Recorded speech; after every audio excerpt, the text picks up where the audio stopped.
I have known him for a long time, and I would like to introduce Eugene Tronnier. He started working on the river right after we both graduated from high school in 1948, and obtained his pilot's license. And everybody in town has a lot of stories about Popeye Tronnier. And I got an entirely new look at him this afternoon because he is very concerned over the direction the river work is taking. The lax licensing back in the days when he got licenses, you had to draw the river piece by piece. You had to know where every sandbar was, where every light was. You had to know the hazards of working. You had to be able to direct decking. And now the licensing is not that strict at all. And I really had a serious conversation with him this afternoon. We went fooling around and talking, and I was really impressed. He has written congressman, he has written editorial. So his interest in the river is not only the old-time interest, it's in the direction the river is going now and keeping it as a viable source of transportation. And I'm pleased to see his wife Pat here tonight, and his daughter Jeannie. His brother Bill is back there at the video camera. And Mama Tronnier is over there in the corner. So they're all came to see if he's really going to do all right. And I never thought I'd be introducing him to a respectable audience.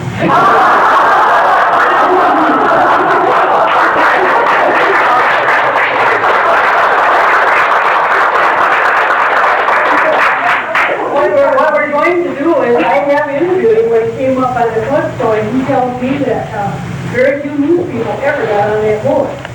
And so we're going to do this as a type of an interview. And if any of you have questions or if there's terminology you don't understand, raise your hands and he can answer and go on. So we're just going to kind of do this as we come across it now. How did you first get interested in working on the river? And you have to understand when we're talking about the river, we mean the Mississippi River. There is no other river. The river is the Mississippi River. Thanks, Mary. Thank you, Martha, for inviting me tonight.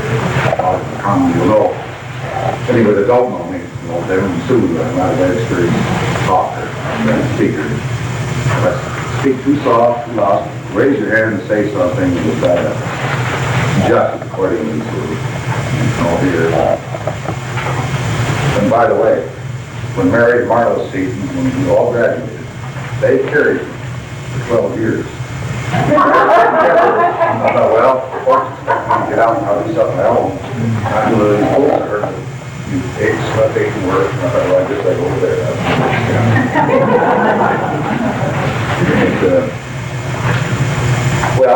What was... Well, how did you lived in Prescott all your life, but how did your dad was a railroad man from long way back, and I've got to file this Prescott story that Ollie Tronnier told me about Prescott, but how did you get interested in working on the river? Well, at that time, which is not true today, at that time there were so many people from Prescott, a lot of you here remember, it was Evers, Bob, Roy, and Gail, Mary's husband. Chuck Sunday, the Shicklings, Clyde Pitts, Walt Carter, Clyde Brewer. And it was at those times, they were very good jobs compared to it. It was so very small town, turn the doctor's part. If you want to grade something quite away, and then it was something to look up to who were appealed to you. And also, you didn't have to go on to get a degree to fill out money going to school. In my case, it was a big thing. My life. But anyway, and I thought maybe time I just temporary work, see what was going to be the next step, next summer work and so forth. High school, I worked for work and even summer time. I thought I was going to be working that sooner or later, so I must be on the river. I worked one season every decade. The Great Lakes kind of season up there, and the pre-war started. So I thought, well, at Merchant Marina, here's my house. Instead of carrying some ground and fall ground and mud and snow and free it, again, some shift, you got wages, which much money they would get there, and of course, a lot of people pay that way too, and World War II. There's some stories about the fantastic checks. Well, during the Korean War, they didn't need, there was no man emergency. So, back in the Army I went, when I got out, and I had one foot was kind of bad shape and way, I couldn't stand working on the decks. So I'm in sales for several years. And as soon as I could walk, so I went back on the deck and on the boats. And then just pushed myself up, getting licensed. At that time, you had to be licensed as a mate. You went on as a deckhand or else in the engine. Both passes, step by step, you quite a license situation, as far as pilot or master, whichever you wish to think. And of course, that time it was steam.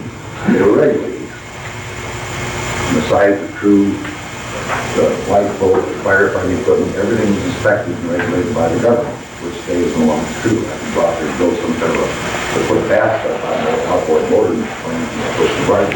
Oh, it's too weird. So, I just, that was it. What exactly does a deckhand do? We've all heard deckhands, and we've seen these poles and barges going by, but what exactly does a deckhand do? Well, making locks, handling the lines, those tows are all put together.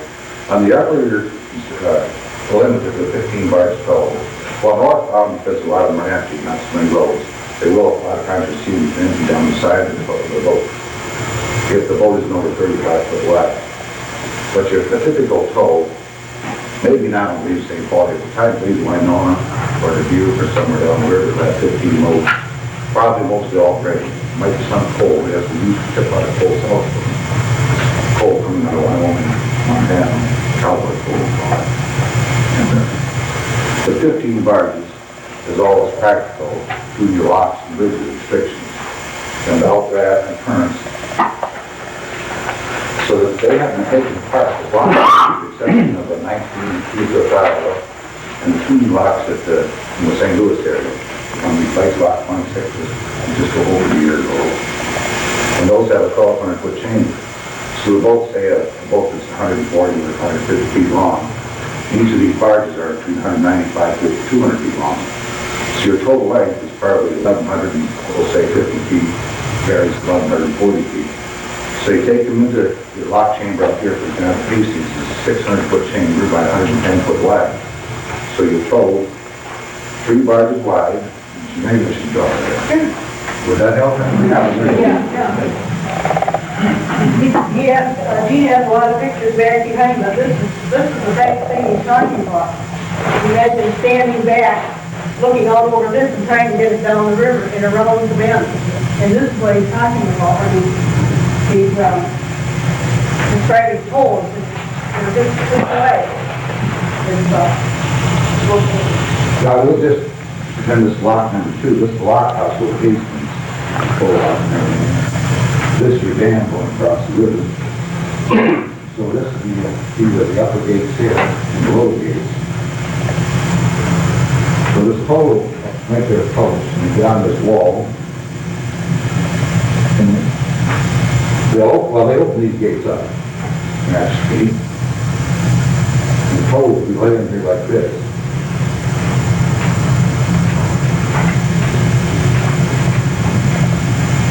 Each of these little squares will be bars. They're both sitting back here. Now they'll have the rest of them down inside this locked chamber. Remember, see what I'm supposed to have.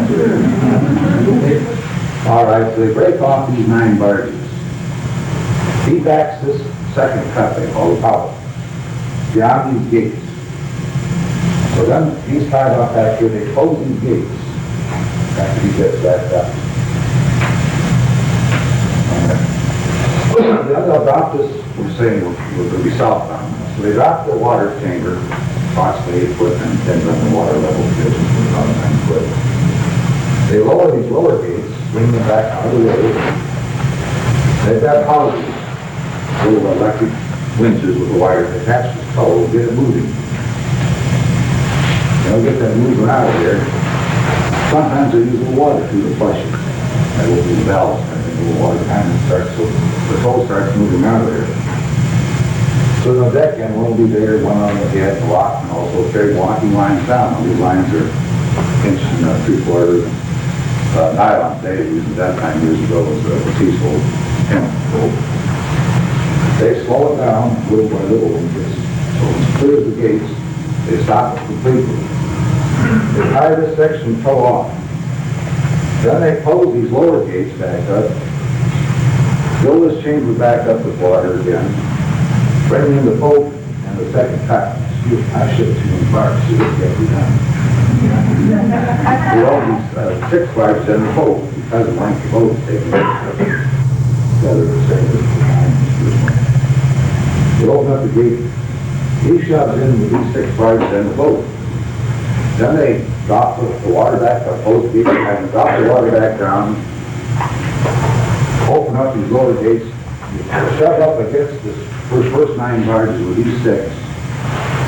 And then the deck ends are putting that back together. Well, they put it back together with 7/8 inch steel cables and what they call timber heads. They're like posts or cables, like blacksmiths.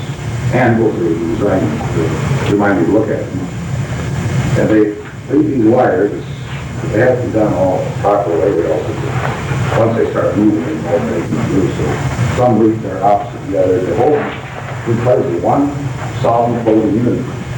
So if you've got 15 barges here, but they're all wired, all solidly in place, and of course each wire does lead a certain direction because of the, when you break them apart, if they work not properly, then the whole thing will fly apart.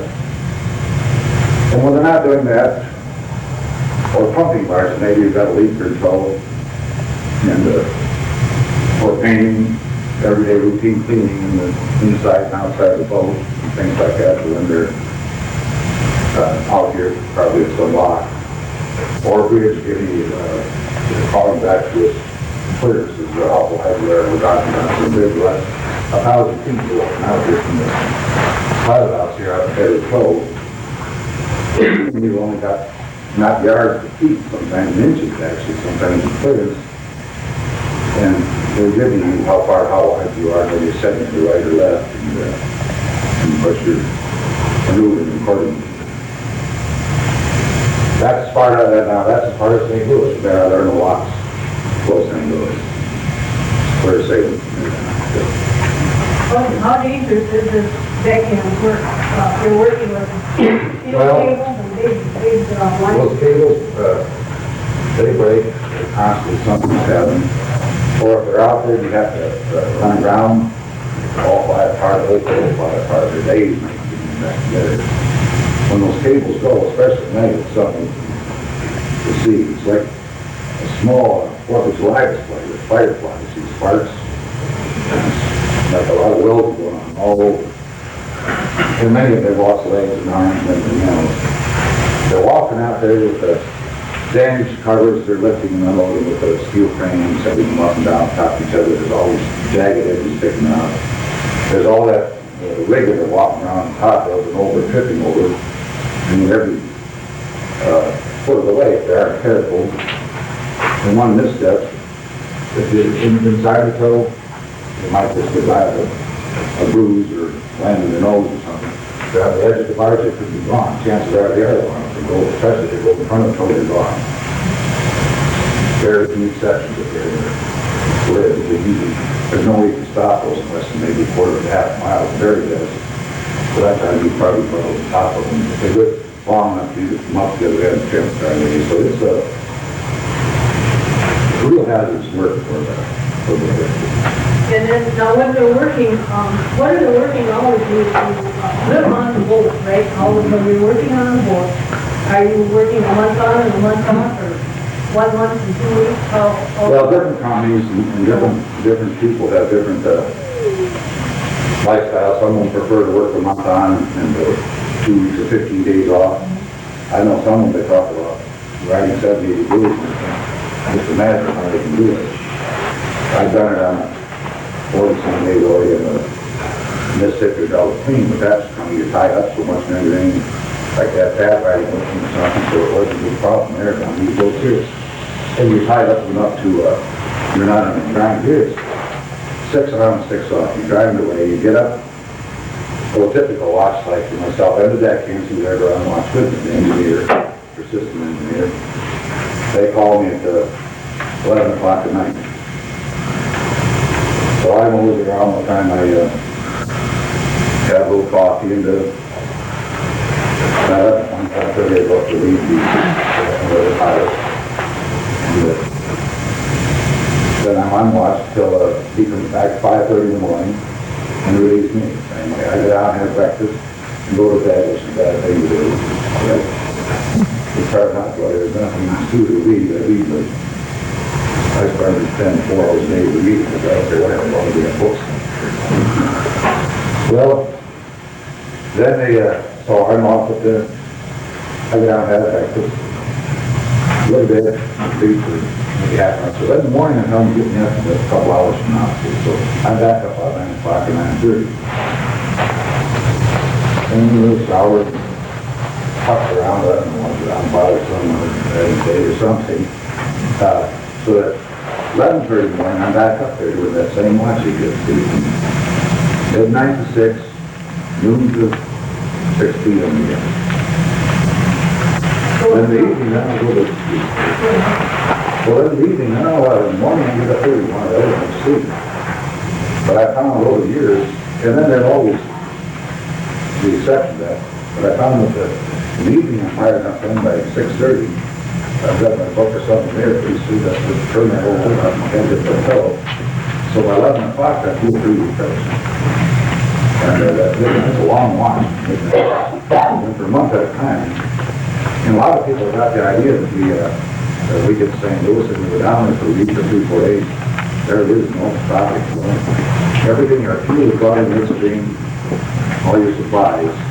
They'll have a tow, that these cargo will say that's good St. Paul, that these, all these cargo books there, that isn't totally made up. But what's not accept, you'll see a few books later at the Lambert Landing sometimes when they show you supplies that come out with that. As a rule, probably accept the crew home in the meantime, and if they're going to be there more than 2 days, they're probably going to stay home except for engineer, they have to keep generators running, and one through that came from that for safety and procedures aboard or something like that. But other than that, it just continues to grind away. You get out and say, look, if your tow is made up, if it's not company rated, I can't find out how long it is to go. If you're not more than 2 hours and turn around, how come it took you so long? It didn't used to be that way now. 30 years ago, 20 years ago, in the last, I don't know, 20 years, so it's one day a day, because they're all trying to get the business. If they're losing up, they may eat or something, I'm not sure what they're but they, it's just a constant 6 on, 6 off like that. It's not but I think a lot of people have the idea you get here, get there, and years ago it was, you had a lot of time to, we brought out meat by the side, and of course you had 20 crew at that time, of course, too. And I think you remember that one, too, we were there. Yeah. How large is the crew now? Pardon? How large is the crew using the Today? 9 or 10, possibly 11. You have a check? Pardon? You have a check aboard? Cook? Yes. Yes.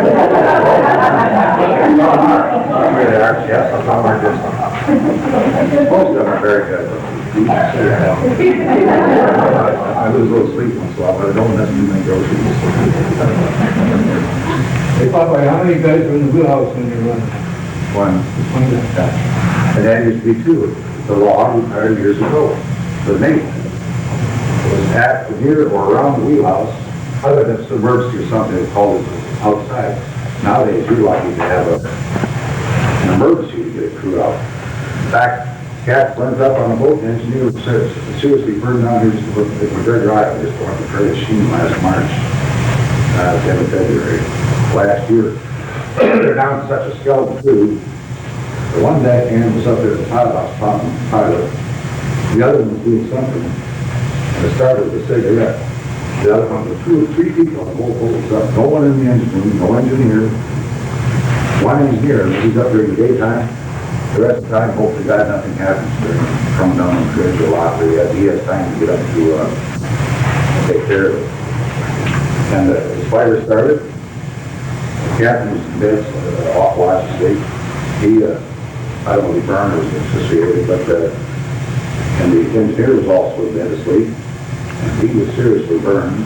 There was a lot of minor burns, but all because his scalp tooth was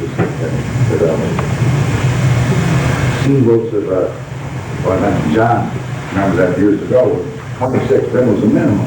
You had 4 in the gallon alone, you had cooks, and the maids, and 4 deckhand license made on a watch, 2 pilots, and then the master might not know where he's at, he just took the payroll, things like that, with much less tonnage-wise, as far as 2 tonnage, 2 tonnage knowing that thing. Was there provision made for like, if something happens to the pilot, he fall down, that's it, painted, barge stop. First bridge, dike, That's not the dock, or sandbar, that's the one. like on a railroad train, they had some dead men drop. No. You mean nobody went down? Oh, it's happened. That's not hypothetical, that's happened. So if somebody landed there, there's nobody running it. There's a lot of paperwork, Popeye. I mean, you have to keep a constant log of who's in the bridge and what time they're reporting in and that kind of. Well, the logs really, no, what kind of clear bridge, Yeah. a lot of times do that.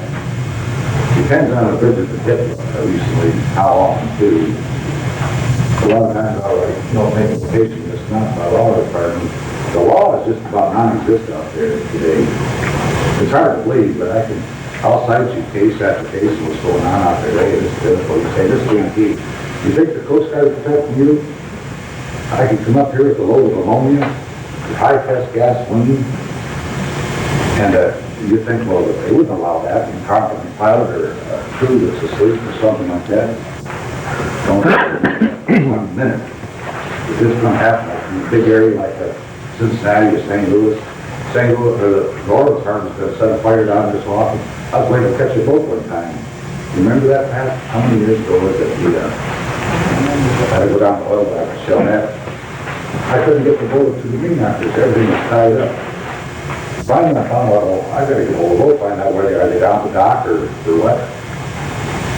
And finally, I got through. They said, you better get a room. And after I found out, I went to the top of the, so anyway, one of the motels, the big circuit barn up in the top, and you look up, the whole harbor down there, Prescott City, is present shape. She's all aglow, city. Fire. And, but you don't hear about those, especially up here. You don't get a channel, of course, you don't hear too much. Mostly they got things like kangaroos or New Orleans. Afterwards, the operator is running away. Just he and one deckhand was tugging, a little small tug with 2 barges. Gasoline barges. They pulled out in front of the ship.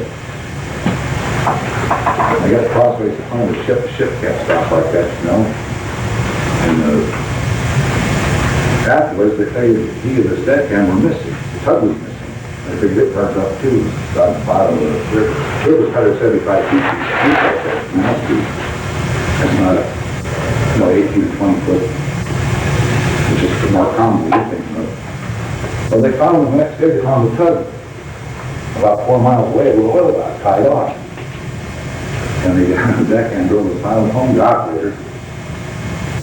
And they said, did you think you ought to call the owner or something? Yeah, well, nothing you can do. I thought I'd tell them tomorrow. I've got that French people. I've been making some rough, like, kept back over the years. And little things like that, still people do it.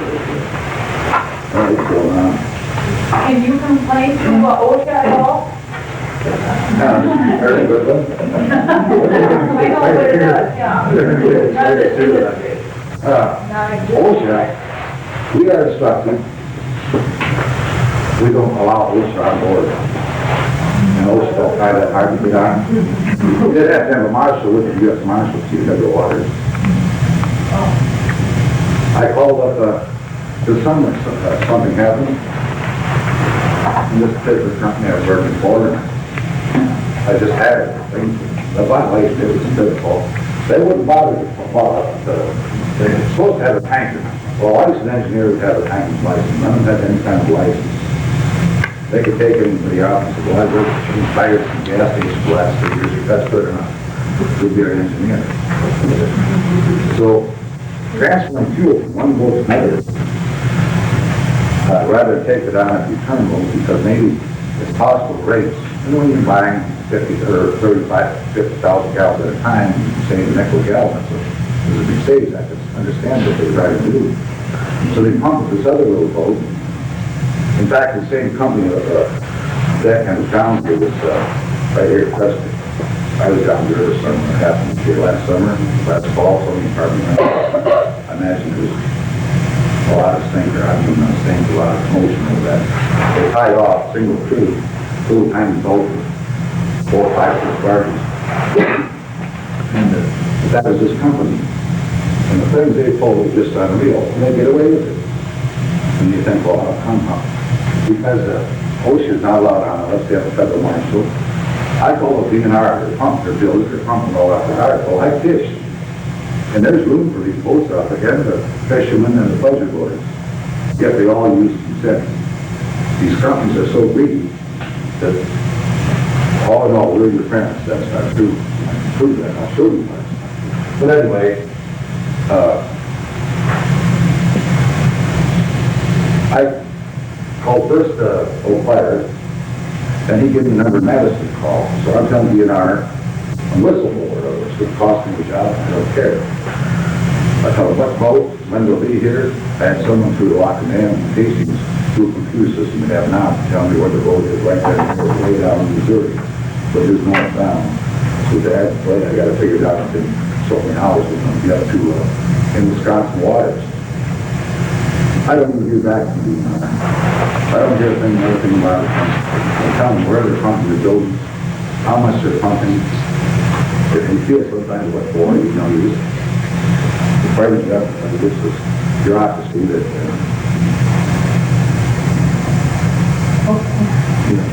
So when do you take it down the river and when do you bring back?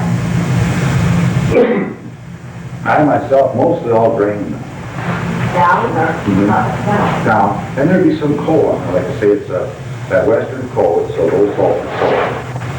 And then going down and burn. What do you bring back? Well, mostly empty. And that could be salt, bulk fertilizer, salt, occasionally chemical of some type or another. But usually it's salt, fertilizer, things like that. It would be mostly an empty tote. And some coal back up again now. Coal both ways. They're mixing the hard coal out of Montana alone and down to Point, soft coal. Coal was a big thing years ago. Coming up here, you remember, some of you remember years ago, there was so much coal coming up in this country. Then they stopped because of the sulfur content. Well, now they're putting Genoa and everything in the fact that the state of Illinois, the mines help, or has to help. Now, I don't know how this will come up yet. If you trade part of phosphorus discoveries into Genoa and almost over in Prescott. But that's something they started, we remember the same project 20 years ago, they started bringing this coal across from out west, and then up the St. Croix. Finally, for the able to spur over there, that's been the food we had down here for years. So that stopped that movement up there. It's mostly empty in the town and drained back. How did they load that coal in St. Paul? Where? Yeah. Right here above, you know the shooting dock is the Shepherd Road? Okay. You know the Shepherd Road? Yeah, so go down They're there. taking the freeway downtown. Yeah. Okay. There's an elevator there, building. Yeah, there's a Farmers Union has one there, it's on the two, What do they do with the salt? what there? What is that used for? Who produces that? Street. Oh. How long you lived around Prescott?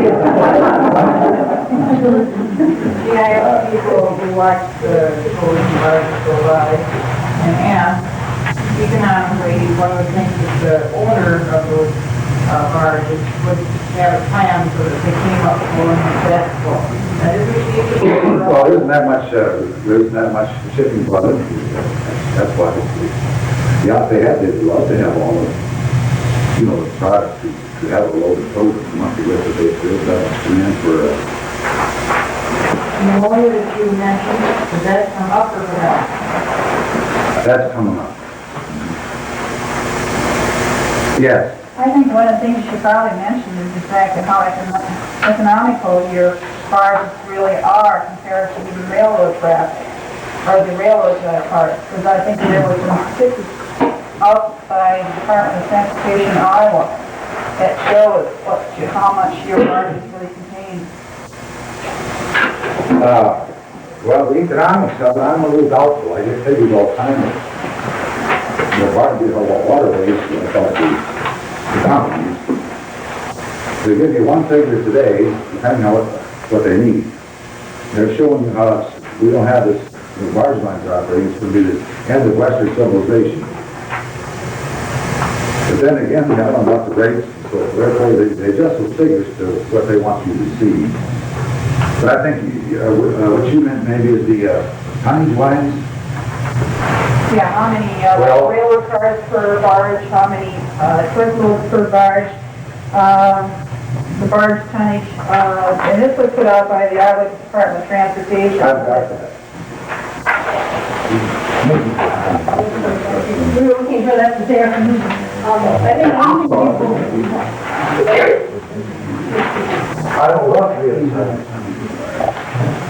it's 115 barge total is the equivalent of 2.5 unit trains, which is 100 plus all over the train, or whatever the quantity is. So it's very economical. Well, it's 2.5 times. And yet the wages, there's only 3 men on this unit train, there's 10 or 11 on the boat. The wages are only 40% of what it is in the train crew.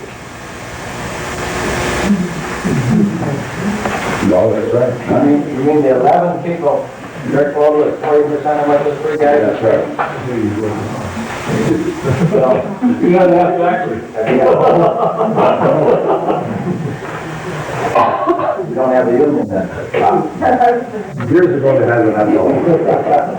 And most of the help was out of Mississippi, Arkansas. And the wages are way, way down. how did you progress from being a deckhand to being up in the pilot house? What is the progression of work on Bad luck. Well, I think I admire Roy Beaver a lot, Popeye Beaver, I was called him. And, he was, a lot of us still know him, and still some of you probably don't, but I still think I like to talk to Mike. When you look at something, before he'd ever give you an answer, he was weighing it all. I don't care after the time of day. It was, well, now just a minute now. And I worked with him, for him, and I always admired Mike so much. And others too, but he was more instrumental than anybody, I think. And I can't compare it today. It's so much different out there. We've got much heavier toes. And I don't get up here myself. Last summer was the first time in years I got up this far. In fact, remember I met you at that's at that boat you was familiar with. I was on. I don't think you were familiar with. I was going to a mine at the time, but that would be an iron ore. But I think that's the first time in maybe 3 or 4 years. And then, because usually I'm down between New Orleans and St. Louis. But I like to get up here more often, and ideally I'd like to be able to get a boat that runs from St. Paul to New Orleans. But they usually, they're bigger boats down. Without twice, without 30 large tows down. Some 35 even. So it's twice the size tow down. Twice the weight, 60,000 tons is a total tonnage of your range. And then you get very, it's either sheer tear for 4 days and days, and you start thinking about some bridge 6 hours before you get there, and I don't sleep too much. You know, of course, maybe I'll get the Greenville bridge, see something that bridge. makes a bridge bad? Well, there's a set draft to them. Was set, I should really not explain it.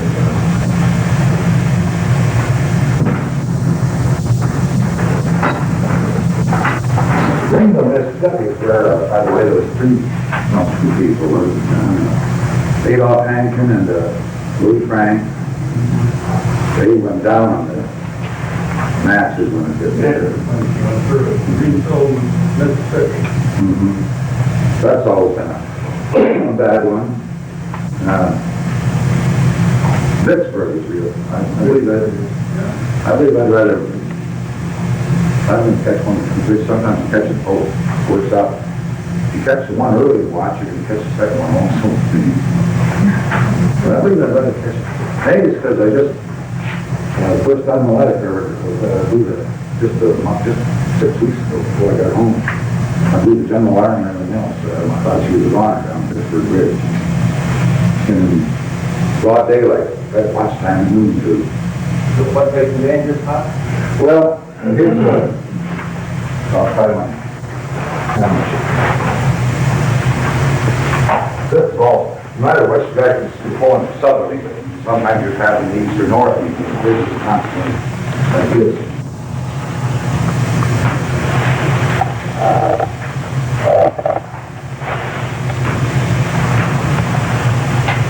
This is the city of Prescott. Right here up in the bluff. You can't see much with all 6-4 black bluff. But the river comes down. That's not a river down there. It's much wider. It's so much wider. The bridge pier is long down there. This pier is 800 some feet. That's probably why the whole river is right out here. Just one pier.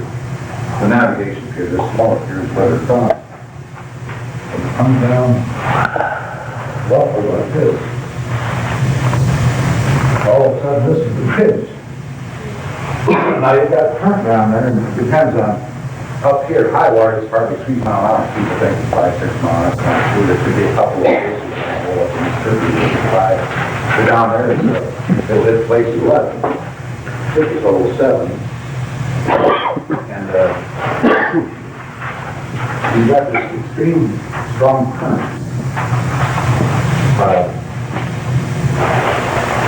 Now, due to high water, extreme high water, sometimes you come down here in the middle of it. This is, we'll say, that bridge, a lot of the people who work out there don't know this even.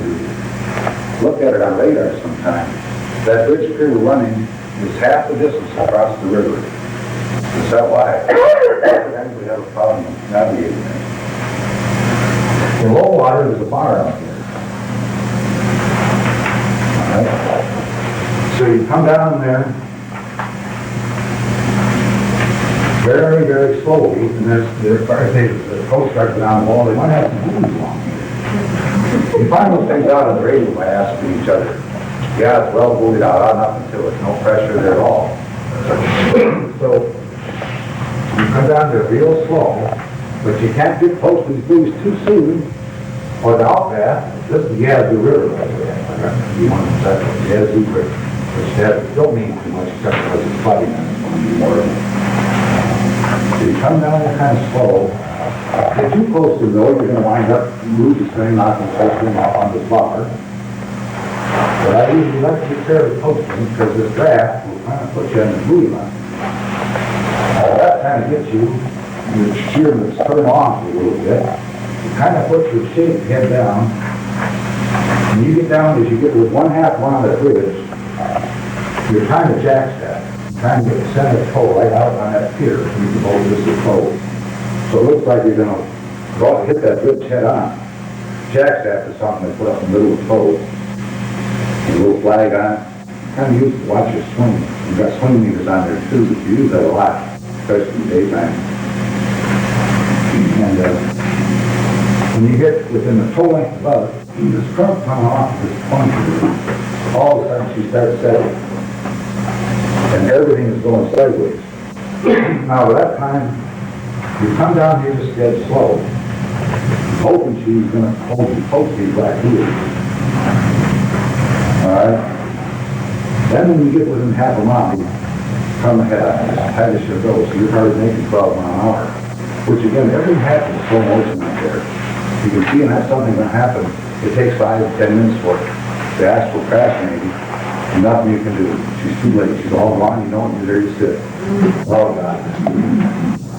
Well, this particular day, we changed watches, and they pulled these buoys in, I wasn't thinking, we were gone on since the last trip. And I thought that this last trip, it was pretty steerable. Some people say it's 35 tons of damn people by steering, they never bothered to, they backed up and fine, I'll show you what I mean by that in a minute. But I'm feeling kind of chesty. Steered, boy, it's a good steering boat, different boats handle better than others do. Some back real well, some can steer well with the boat, some back well but don't steer well, others, it's just, everyone's got their own characteristics. So it's all big, in fact it's much more jagged and tighter than we looked at. When I realized what had happened, it was too late. I had quite a bit of headway still. The cutter back just clutched. It was still making probably 6-7 miles an hour.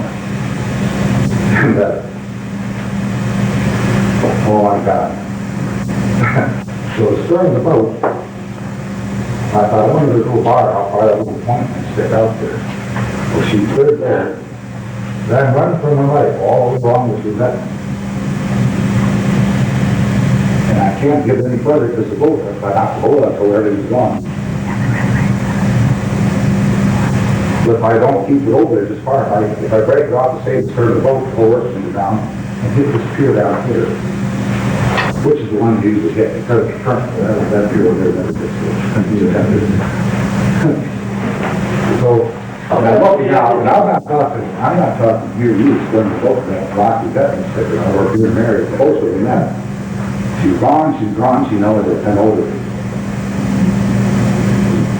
I put out the radio and I said, both down there, so you better get out of the way, and you can have about 30 of them coming at you, like cubby of whales.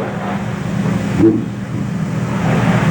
But she missed me. I did all I could, but I bring it the last minute, figure back and trying to get an overload out of the engineer, give me all you can. I want more speed, see. And all of a sudden, she did this thing. We got down the next day, and it was about an hour and a half later, Fogle. I said that most of them are backing up. If you steer, you better be right. There'll be no steers you can play anymore. Just want to sit back, quit shaking, and you do shake, right? Most of it do. But another way of making these bends, you couldn't make so many of them. That would be polished up at the end here. Oh, I don't want to it's a hard drive. But you go down there like this, and just let her start drifting down, just very serious. And they,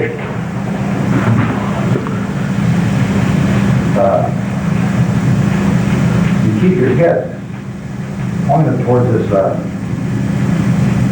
supposed to be cold. You keep the head, and you might be down here in 50 or 100 feet from that thing. Your back on it, and you're using the current though, you don't want to stop it completely, you're drifting with the current, and you might have a good little rudder to help once in a while, but pretty soon that current is coming down that bank to you and your toe. So then the front will take this head, and pretty soon it starts pivoting, if you like this. And just through experience over years, if you wait too long, it's going to take you out across, take you out the front. So just by, there's no way I can tell you how to do it, you just have to do it yourself, I can do it with some kind better come ahead of it now, put your back down, just go for it now, or she'll go too far, you got to stop it, swing. You've got like say 1,000 feet, 50, 60,000 ton out there, you don't correct it immediately. But after you get her to this, the head starts coming out, and start shoving for it. Again, you shove the same period, we're trying to hit it. If you don't hit it, you want to try to. If you break it off that tree, you'll have to make it through the other. Right over, our river. Real big is open to the boat down here. And the guy lifts the open span, and hits the pier, and knocks the pier over, dumps the barge, the dirt fell top the barge. Oh, no. Well, they had a, New York Central, you know, where we were again. That was, well, the sure fence, prehistoric, and treated, and oil of some type of petroleum type arches. Caught fire, caught fire last I saw the bridge tender was running down the bridges, you know, holding the position on top of the, that's lost last day or so, and they're good time In restricted areas, in lots, is there an order of preference as far as the margins versus the pleasure boats versus the commercial? You know, the passages, the older Mississippi Queen will have, because they've been scheduled, there was passages on, and also, I think it was second down, because they believe it's true, they've got a post office on there, too, just use it as mail. That's why those things on the Delta Mississippi Queen. And other than that, it's well, they just use the pleasure boaters, or they try to lock them sometimes on the hour, that didn't work out, because so it's kind of less.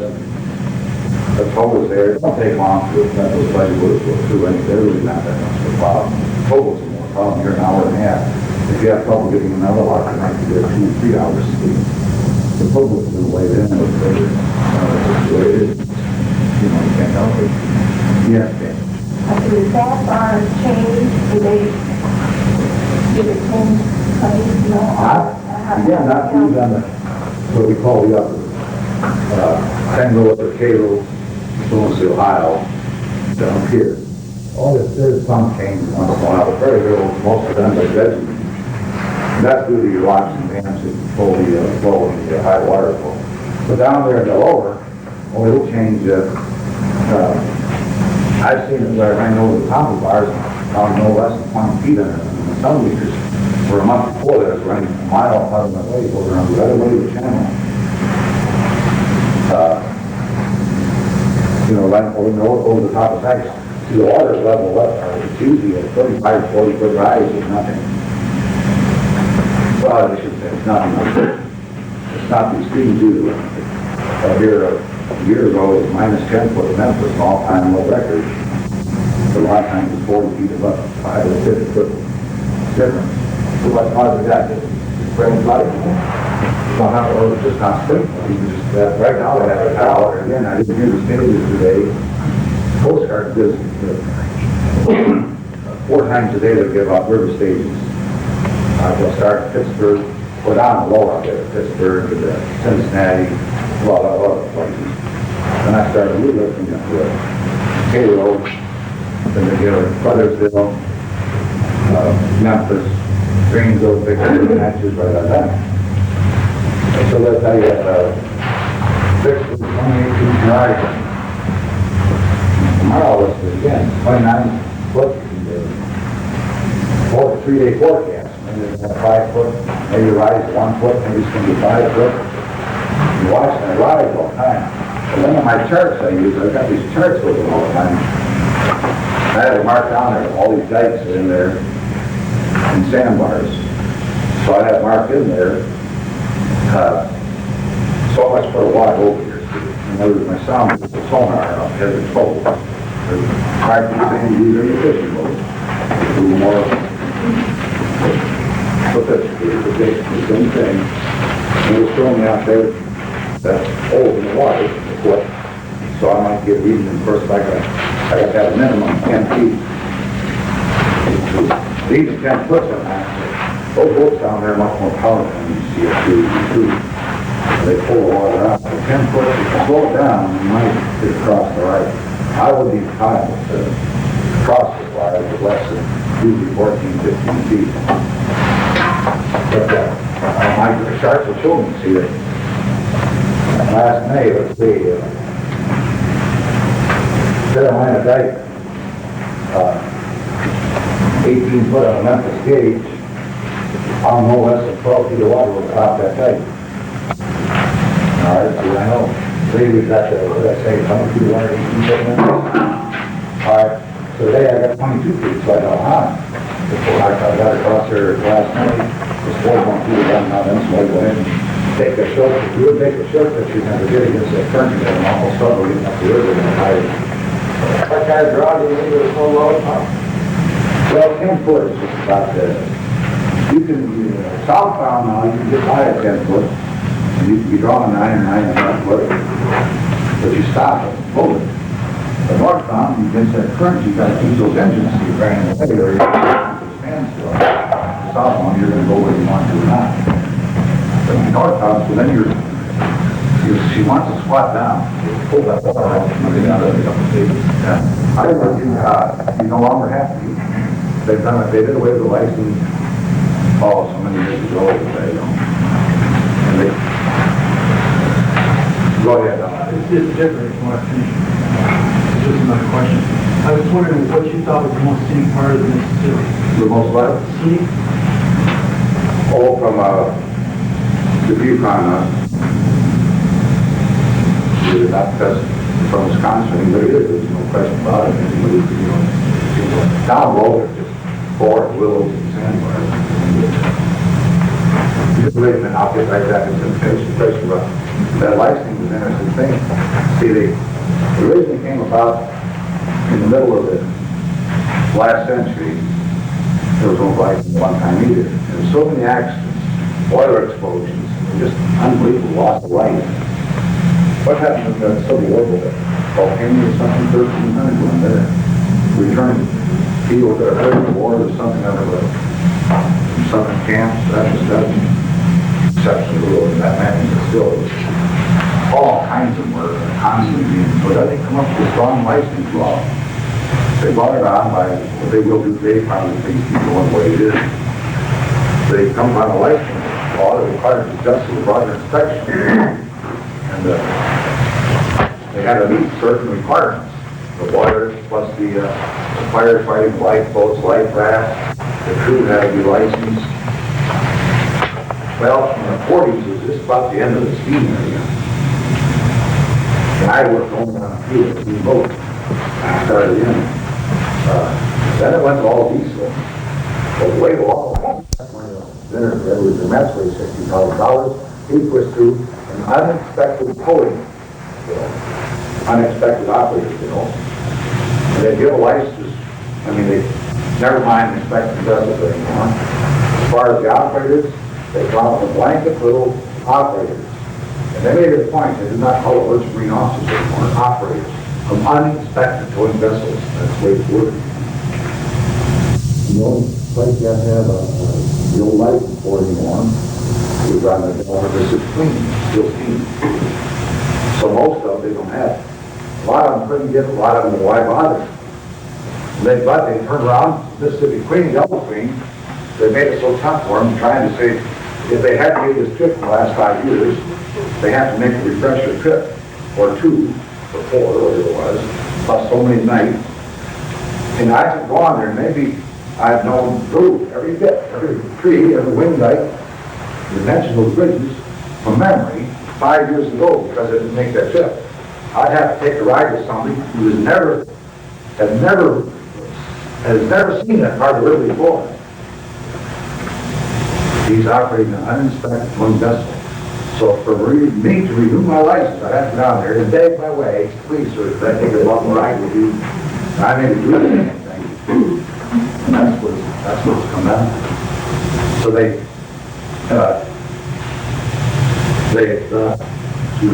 I'm trying to think.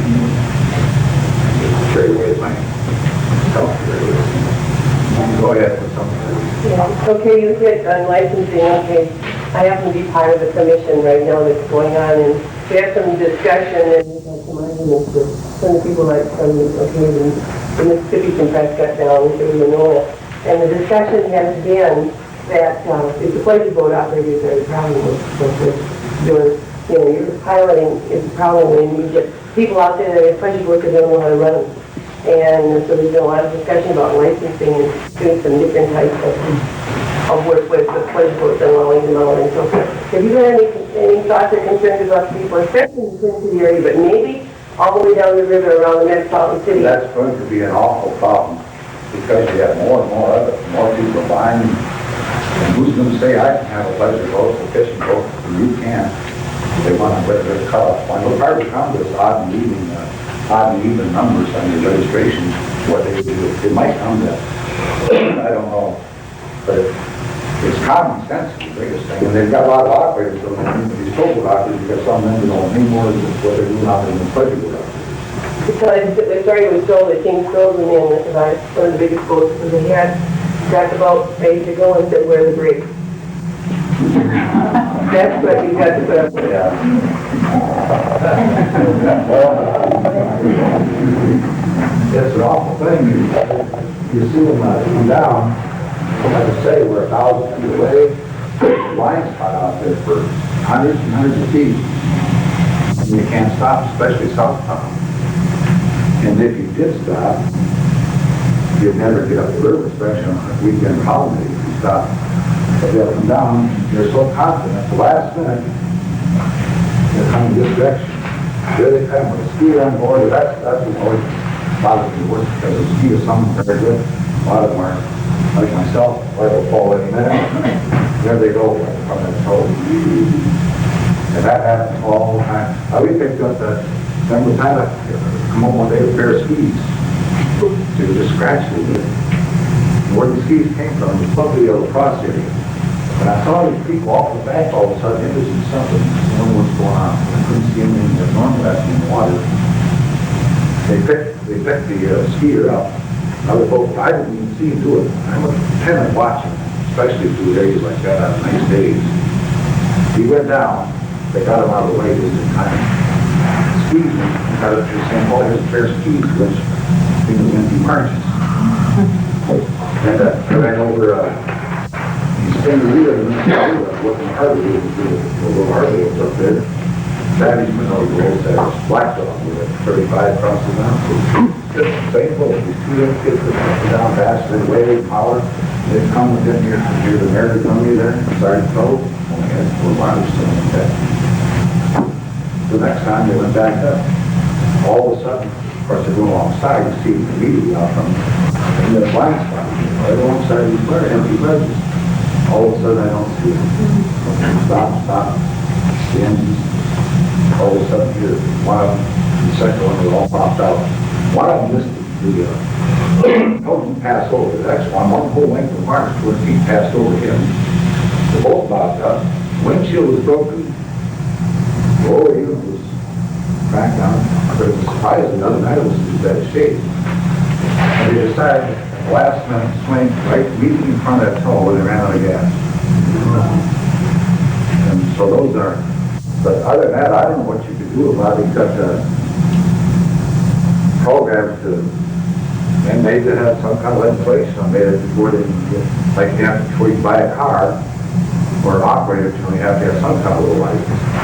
They don't have much license. That operators feel they've been out here down in the water is much more. In fact, they grandfather them into there, let people operate this towboats with very little experience. In fact, some years now they have a minimum 50 or 100 questions, something so ridiculous. They call it the Mickey Mouse, the Cracker Jack license. Originally, grandfather them in. If you worked for the company, all you did was get a letter from the company saying you worked for them, they thought you were capable. And the Coast Guard issues operating right on spec for vessel, but it still allows you, or me, to operate the largest towboat in the world. I've gone rivers I've never seen before. Out in the coastal waters, or the Gulf coastal place that I don't run. And I have to walk aboard the biggest boat they ever run on. Of course, they don't run the biggest boats on the lower Mississippi, but still, it makes a difference. And I'm perfectly qualified by Coast Guard law, the license that I've got today. And I wouldn't know what state I'm in. By the Coast Guard down here this last couple of years, through law enforcement in Third County, our sheriff's department, have been working with a program to try to inform people on safety down here at the Prescott Manor. I've made a couple of 2 or 3 meetings. I don't do much good work. Once you guys go up and down, and I wore out a couple of binoculars looking at boats.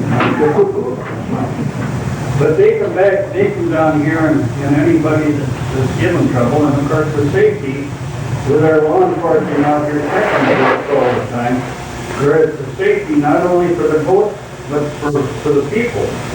too, an accident happening. And intoxication is quite an issue too, and they're hitting them real hard with it. You know, a lot of the hotels, the only transportation I have, I was too full to do anything else but to ride, see? Yeah.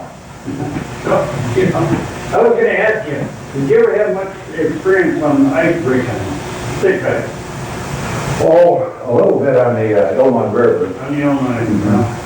Up here, you get a time you're out of it. A couple of years ago, I was down and there was about 24, 26 inches, and I watched them go through. But they had power enough to suck the water right up from underneath the ice, and they run a barge sheet, the big barge and slid right up on the top of Broker Dog. Where was that in, John? Down below here, down by water south. Oh, spring of the year? Yeah. Trying to get up to it, yeah. They know down here, they try to get out here.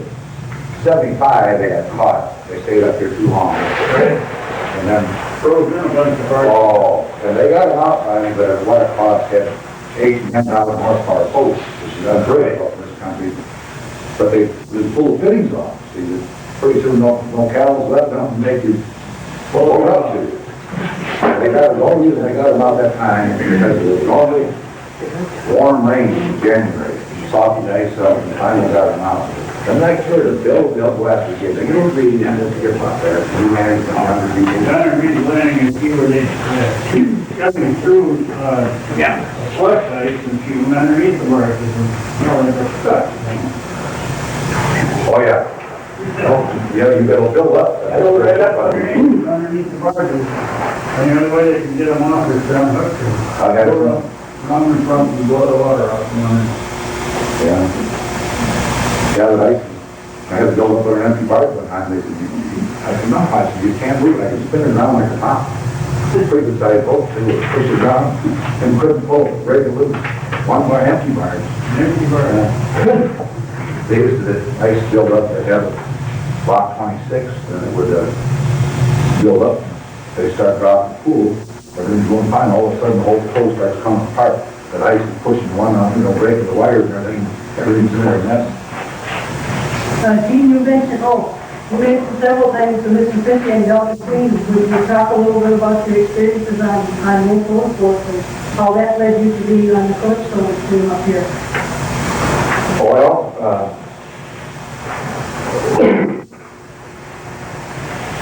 I'm trying to think what years. Back there. But anyway, like that. Most of the time it's on Mississippi. Two residents, no one had And they're both steamboats. Right? Yeah, they're both steam. Yeah, a lot of good time experience and more so the totals. Then I was on there when the clips would come up, and they had a lot of problems. They were following us to the wind move in. And they went ahead of us. Well, this product on is a ship out of he was not familiar with that river. He drowned a couple times down in the lower and went off kind of first. Well, I was past. We don't choose them as worse. I was on there for at least a week. But now I was just one of the 10 clips of it looked like liver fish. She said if I was on there for at least a week, well, that week ended up in 2 months. And that's the first time the Calypso, the Dr. Stone's Calypso had ever been in this area, wasn't it? They did find a lot of unusual things in this area. They fished artifacts in the river. Would you like to mention a few of those things? Well, we learned about that. Oh, you did? Yeah, okay. We tried to tell them, we were serious, no, it's not. It did take us all these lake trout, because we could plan for, some years ago. And it's pretty again now, I think. Well, I think a lot of things he said about the Mississippi was just something kind of say, trying to keep a conversation. That's the general thing that you can say. That's being back to this now. Say something. On that film, you pointed out, one of those lights, on St. Croix, that he hadn't stopped on the day of the sun before him. That was on that film. What about who did that? seen the nose before. They couldn't actually see too much of the water, so very possible thing, but I don't think anything greater than it's going to be amazing. There we go again.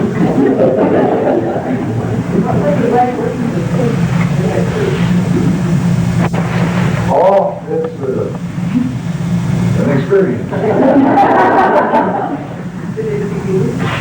How most of them stop. It's really very little law, most of them. Most of them spoke not to goodbye. We had a factory that sold hired every, not hired, it's amazing, there's towns in every town. Of course, bigger towns, more crowds, and you just can't believe school buses with kids on rockets, and we got them setting on little towns out of the way, Been up down all my life, you believe that many people go counting with you. Now, it's a lot of and so many times too that I have thought this is what we do, except this key to Rock Island and places like that. But sometimes I just want to get away from it, I sit there and try to speak English.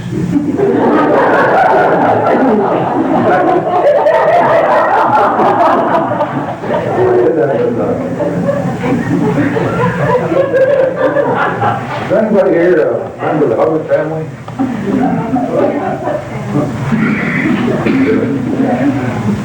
Maybe they should, they always kind of arrogant. They run that big crew gives up down there. We'll wash people's property and things, Maybe not do that. So they came down block 5. And here they were, and they're playing up in the sky and all this and that. I would talk to them. And they were trying to stand there and block all these little things trying to go away. I did get WCC radio with I would talk to others all.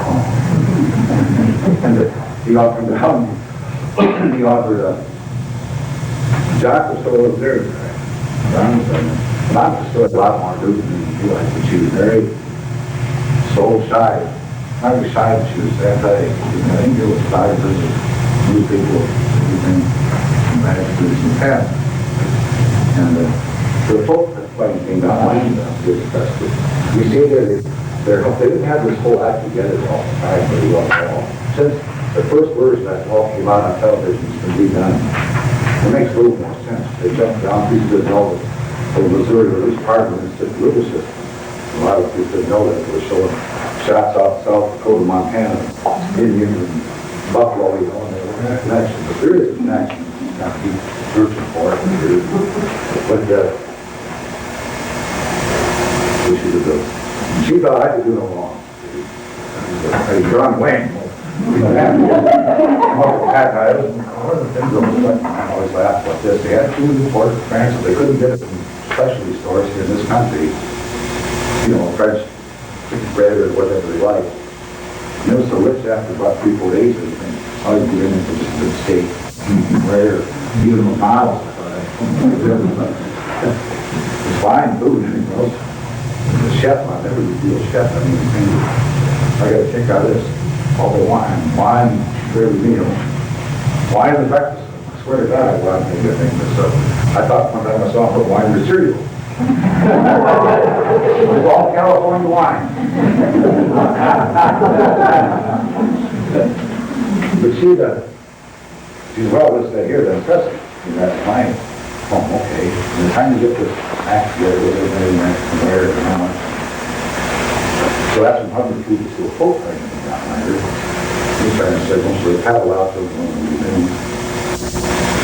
a check there for $10,000 for this whole foundation. He said, maybe letter that said, if we come back up the night and anchor from his place up to St. Croix, you can't get another $10,000. What do you think? I said, well, it's not what I think. Well, you think $10,000 is a lot of money.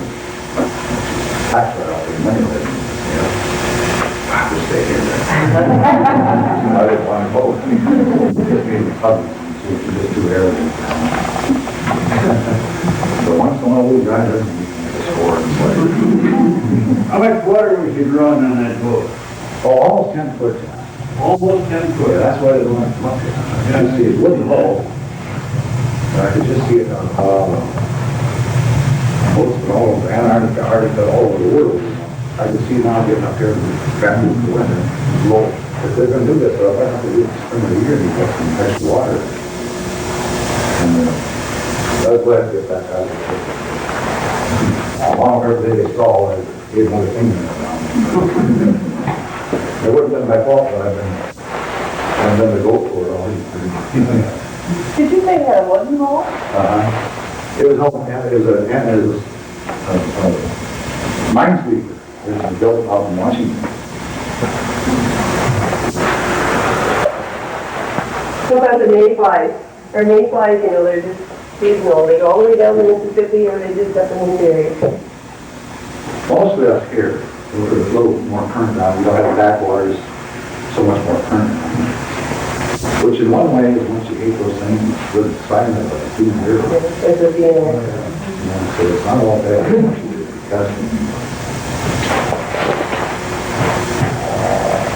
Did you bring the governor down that time during the flotilla that it Who's that? Did you bring the governor down on the Mississippi Queen that time of the flotilla? I don't think so. That was that was an accident that they came in at the same time, that we didn't even know was coming. Carter made it on the Delta thing, because I wasn't on that train. Oh, they waited up there to dam so long because they were having fireworks. Because the train went over too, we stopped the whole thing. He wasn't on there. That's really good thought. I didn't hold prayer meeting, I should tell that. But you got a little more fun as night on the pressure. So one night, girl and carrots made down there. And they run that day, of course, I was telling you. The law is supposed to be, if they're not out in emergency, some upward near the pilot, nowadays they're running these skeleton crews. You got this, you get to either decomposing, is what they can find you. Well, a long oxbow 710 pony. About an hour from 1 years to 28. So, the Venus is particularly bright, low in the sky. So about 2 o'clock in the morning, I thought that's it. Boy, then they had you have the watchman too. They make with a little stopwatch, you can the watch. They go from position to position. Punch that clock, make while they're making the rounds. Yeah. So you might find in factory, fire guard, say that's what it is a boat for fire, or maybe not really extraordinary, could be someone sick or emergency of any kind of people. They make those rounds, and you check it the next day, you can tell if they made the rounds or not, and where it stops, what time. So it takes about 20 minutes to make a round, and he comes back in, and he gives the clock to the other fellow, they sit back, I don't know, there's someone up there. So I'm taking around. I wonder what that is. What is it like? So I guess it's just a star round. Yeah, it must be. So the little boat slowly making this turn, they don't realize it's gradually making this turn. I said, you know what, that didn't make a move. I said, look here, now I'm looking out this one this side. Yeah. And I went up. And I called the operator. And the operator had to go right on with it. They thought about that was official because you call the ring operator up just so they can call them. Anyway, I say, did you hear about some foolishness? They could just say, yeah, someone else mentioned that too. And I went right on talking, like it's a big deal. They didn't. She was reading, like Stevens and Blues right in the sky. Well, then, when they stepped out, they weren't saying that because their clock sprung around. Things, all the hours aren't asking 4, 5, 6 hours or something. That's what time is it? There's some dark there. It was touched my eyes with fog. It was terrible, the lights up people. That is nice. What's the matter with that pot? I don't know. What's that pot? Is that stock? Oh. It just happened to be, and if I actually, the engineer had to follow up that time, he wanted to know it's okay to blow the flues. Well, it's ash, everything. And they don't want to do it by, or wind or something. They want to make sure it's wind in the right direction, don't get all over the boat as fast as it is, or somebody going by another boat or whatever. So I said, yeah, well, I'll be there to be okay. And I kept right on talking. And I said, what? I said, let's talk up here too. And I said, oh my God. I said, I don't know.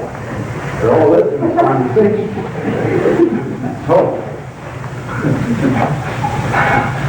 but this time their eyes are real clear. And I said, all this magnetos have gone, you've got reverse polarity down there, all the changes in magnetos. They don't look at it. And I said, probably that's talk. So my relief on there was called Warren Russell. He bad news. So he was a character in his own. 78 years old, humor. Oh, hell, Gene. He didn't have shoes he tied. I don't know, I thought I'm late. You're not late, Mark, it's 4:30. This should be it. Everything else. That time, I had him all and said, oh my God. And I said, let's pray. Oh, you're all. I mean, I said, I don't know any prayers. I've been an agnostic all life, but changing. Somebody just knows to leave. So carrying us over there, all his prayer, we're all down 300 they're playing the penny. There's swine and saucers, goblins, all kind out there. So I just think by going to bed, I laugh a little bit. That's kind of funny, I don't know. The next afternoon, or this wedding, in town, I walked down, 4 or 5 feet apart, so I go around the boat, I'm sitting there. Roger says, here's Captain Tronnier, he's the one that saw it. The whole boat saw it. I said, oh my. There was my career with the Delta Queen's evil people. I don't know, you know. I overdone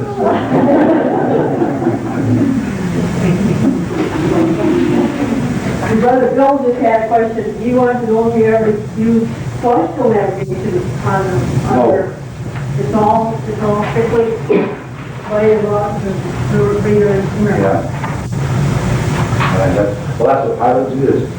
The definitions, landmarks, knowing river stages, bars, sites where they're at. All that's another one, like those South Coast guys. They've got us now, we have to have a radar light. And it can't be done, you can't navigate, plot where they are. I use that radar all the time. Oh, I'd want to come home, get off the boat right there, go out and have to use it. Now, most of them have two departments, each one to pay one to the other. And I think a little of that radar. They're just losing engine with the radar. But the plot on it, something else, it cannot be done in the river. You're not on a course on the sea. You don't have crossing situations. And then come up with some idea, oh, you have to have this radar light. So you get out of the school, get on the close one around nobody goes to Ohio or Norland, then the field school.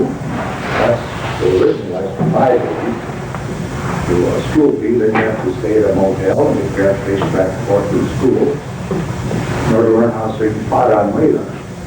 And an instructor is going to do it. It can't be done. Still, they decided, oh, that's something after Mississippi River navigation. Turn right around and come up with operators on the second towing vessel laws. Like I say, I'd have to go out with my hand in my hat begging to ride on some boat because they haven't built for the last 3 years. With someone who's never seen his life. We charge the boat and sit there and make this picture. That's our government. Yeah. How many hours do you think you have lost on this river? I don't know. Might say years. I know it comes over 100 years.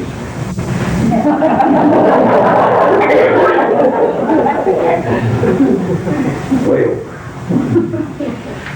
What do you think that Mark Twain would say about piloting the river right today? Family fun. Well, there we go. Mark Twain, and I don't mean to offend anyone again, I do something else. Mark Twain was never much of a pilot. He got a license, and he was a great storyteller. And the Bixby he rode with probably was, to begin with, conditions so much different. They didn't have, they had a little 4-foot channel, maybe if they were lucky. And these tacticals and everything, you could see. I guess Mara was something else about people, I don't know about reading the water and so forth. Well, in some cases that's true yet today, but as a rule, you better know before you close enough you look at that water. But you can tell the breaks so forth up there. But you're talking tacticals, and you're looking out there just a few hundred feet at most in front of where we were. The 11 right down below, so it led up. I'm not saying it's easier, it's so completely different. I don't imagine they would have any idea what these posts sides, they couldn't believe it was ever done. You know, I suppose I don't appreciate what they had to do either.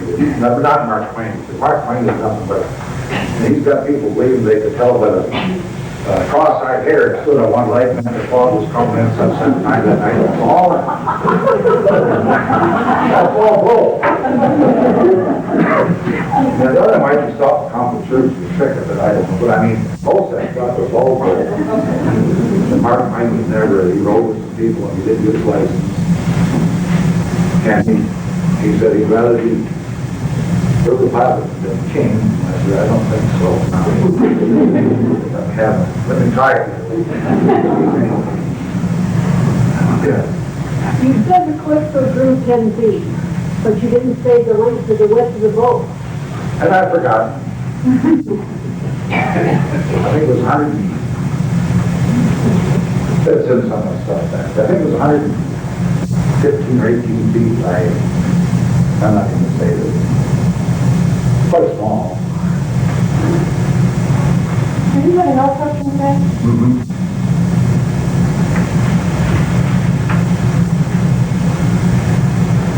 I'll look that up. There's some things around there. What is the average size of a line tow up in the upper Mississippi compared to the line tow on the lower? You mean overall dimensions? Mm-hmm. Well, down there, we'll come up the river maybe as a total, including the boat. So the tow boat, not the barge. Oh, not the total. No. Well, both, different organs, there was kind of a different horsepower, overall size isn't that much. I'd say a typical lower river boat is maybe 50 foot wide by 170 feet long, some of them 190 feet long. And there isn't all that much difference. I mean, up here it's a matter of the engines, size engines. Down there they have up to, well, they're getting away from that. For a while they're building about 10,500 horsepower boats. And now they decided about 9,000 to do it. It becomes so fuel conscious in the last 5 years. We float down south on a lot, just at all idle. Keep steering, so it's better steering. Of course, sometimes you have to jump for almost to get out of it. But where we're northbound, you might be burning, a typical old car is going to burn 7,000 to 8,000 gallons a day. That's northbound, which you're pushing harder. Towards southbound, they changed that now from 6,500 to 6,000 a day down to 2,500. Some will even burn 10,000, 11,000 a day. But the total, like northbound out is almost, it's almost unlimited, and 42 barges at a time. So it'll be 1,600 feet long by maybe 230 feet wide. That's with the boat overall, like 1,600 feet long. Well, that's more than 3 foot boat. It's from out 5 foot boat. So up here, it's strictly that 1,000 foot plus we boat do your blocks. And the small bridges. How long is the Mississippi Queen then? How long is Mississippi Queen? 386. I believe, now I'm close. Ballpark. by 71 and 72.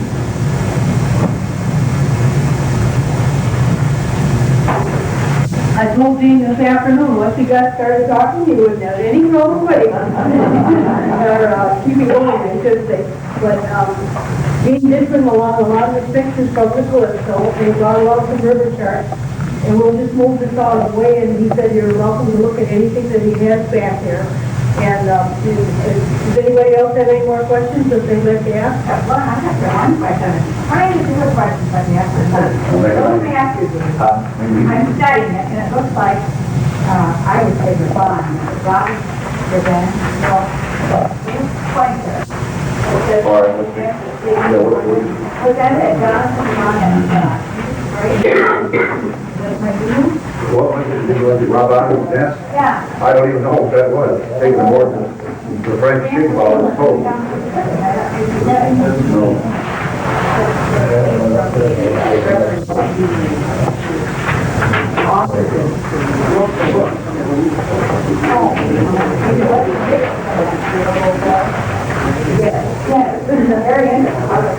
But I was going to mention too, I told you that it's all changed so much out there. Well, there's things going on that just tickles you. I wouldn't want to. Well, I'd do anything. I wouldn't push or promote that anybody go on. The good work on the career and walk. It might change. It's not my lifetime, my age. It takes a long time to get things to take legislation. I've been trying to get something with sitting against the end, not trying to get through here. Why Ridley both back under section? I think 2 states could do it. It would be unprecedented because they do it in Louisiana. We had about Exxon tankers that were there for a year down there, the ships down there on the Gulf. And the state of Louisiana can require, I don't see why the states are here, but they, even though these are federal waters still, in the states, you can have a life and bring these boats back to inspection. Still that's done, it's coming back to do it.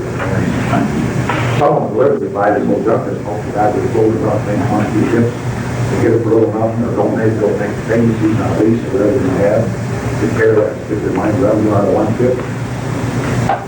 I noticed some of the boats that's coming up here, especially downriver boats, that a line hanging off the front for safety in case somebody did go out of the boat. You know, for safety, it would make up not all, just a few. Yeah, just a few. Some more safety conscious than the other. They all should something like that. I'd say you have to use that outboard boat. A lot of people think you're protecting the coast, and even in Mississippi Queens, the inspector does it. I couldn't find them. I couldn't let you see these. I went to cut my whole sorts of it. Back when I decided I've had enough of this hardly work. But I got pictures of the professional photographer on board of Mississippi Queen with the garden stacked this high, all down one side. The Coast Guard's continued. The Coast Guard's on that Mississippi Delta being only 3 loads, getting 3 meals and drinks. They next day, they would buy them. They go the other way. That boat was hit out here a couple of years ago. It almost went down. About 150 feet of water. There was a spot. Well, the river's coming out. Anyway, I don't know. I was at a store and bring the starter up. That subs and headers. We go down this, down Fort Jackson, down the road. It's not rained in the Mississippi? Quite a lot of them up there. The 2 destroyer, some kind of the Admiral on research that's small, like a mini aircraft carrier. For repair work? Pardon? Just for repair? No, for the mighty. Oh, really? I mean, it's for goodwill and all things. People who work with it. And the 2 destroyers, so they had 4 or 5 pilots on each ship. So I had to be the pilot on the destroyers. And I wish I got a kick out of that because the lieutenant, when I was in service, was a enlisted man. His commander said, we had a lot of stuff on his test here that was real. He wanted good conduct medals or things like that. And then it was not nose. I'm telling the wheels to the left, right, or sometimes you pick a car that has high lines, or use street, for instance, you can use anything you want, left, right, right, or shift, bang the same way. It's steady. When you get it, that gives you maybe 10 minutes, you can run that close. Just pick a car that's going steady on the periscope. So for the petty boss, well, that's true. That periscope way up there, they can see what's going above the fog bank. And I thought way in the distance, it was a treatment or something out there. I got it where I wanted it.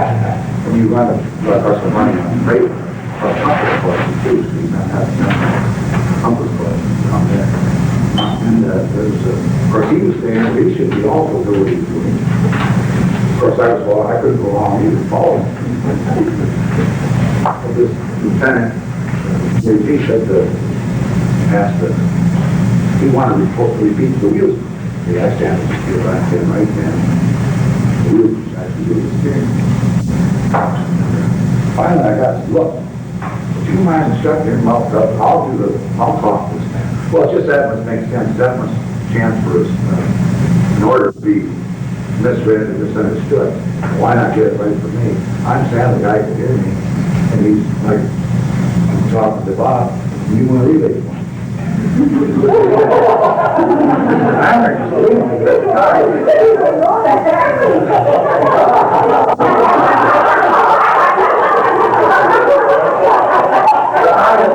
The guy was with everything by the book. Now, he hasn't done anything wrong. Could have been in the things about this commander for a long time. This commander just sat back and I could just see the picture. So after he had a little bigger opinion out, he said, "You take us back out." I said, "I just number on the blackboard, my number, but I never know." I get another tanker, tugger sometimes. Long short, I was with him. I you can ask for him, So we did. Had to go out with him. Well, this time, no old fires. Everybody had to know. They had to come in and protocol according to the rank. So forth. So going out, he was going to be married. Like a nurse, Norfolk, Virginia, he got back there, the guards. So we let her ride. 30 mile an hour, that story was down the 4 minutes.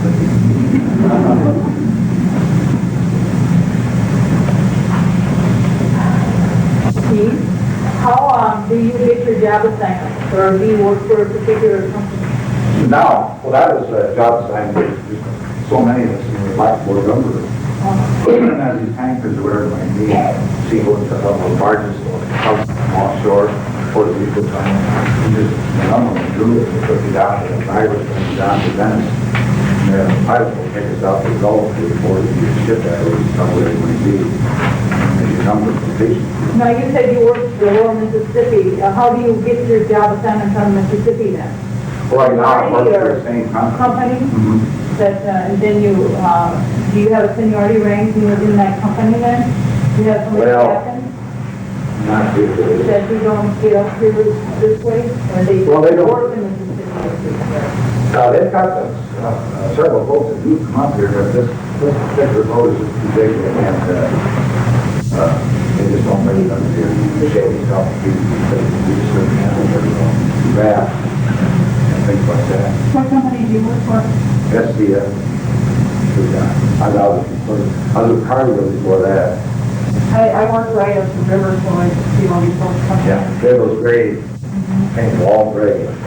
At the time, you never got around painting the job. Or else they're trying to sneak by a little tight. How is the control on the Delta Queen? I mean, did you respond pretty good to it? Oh, yeah. Flip wheel?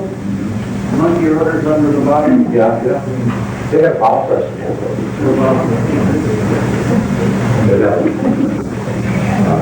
Bow pressure built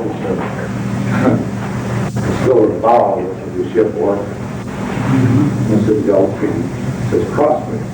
So you get me a lot of good sense. Push it in or out, and it's when you push that head around for you.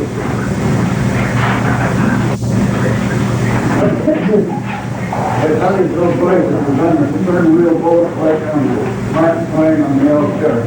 They were trying to run these big boats today, I think they planned to spread the price. Yeah, well, they didn't have the tonnage yet. The river was almost done for back at the end of the last century. And then all of a sudden, the Panama Canal was finished in 1914. For starters, the same thing, so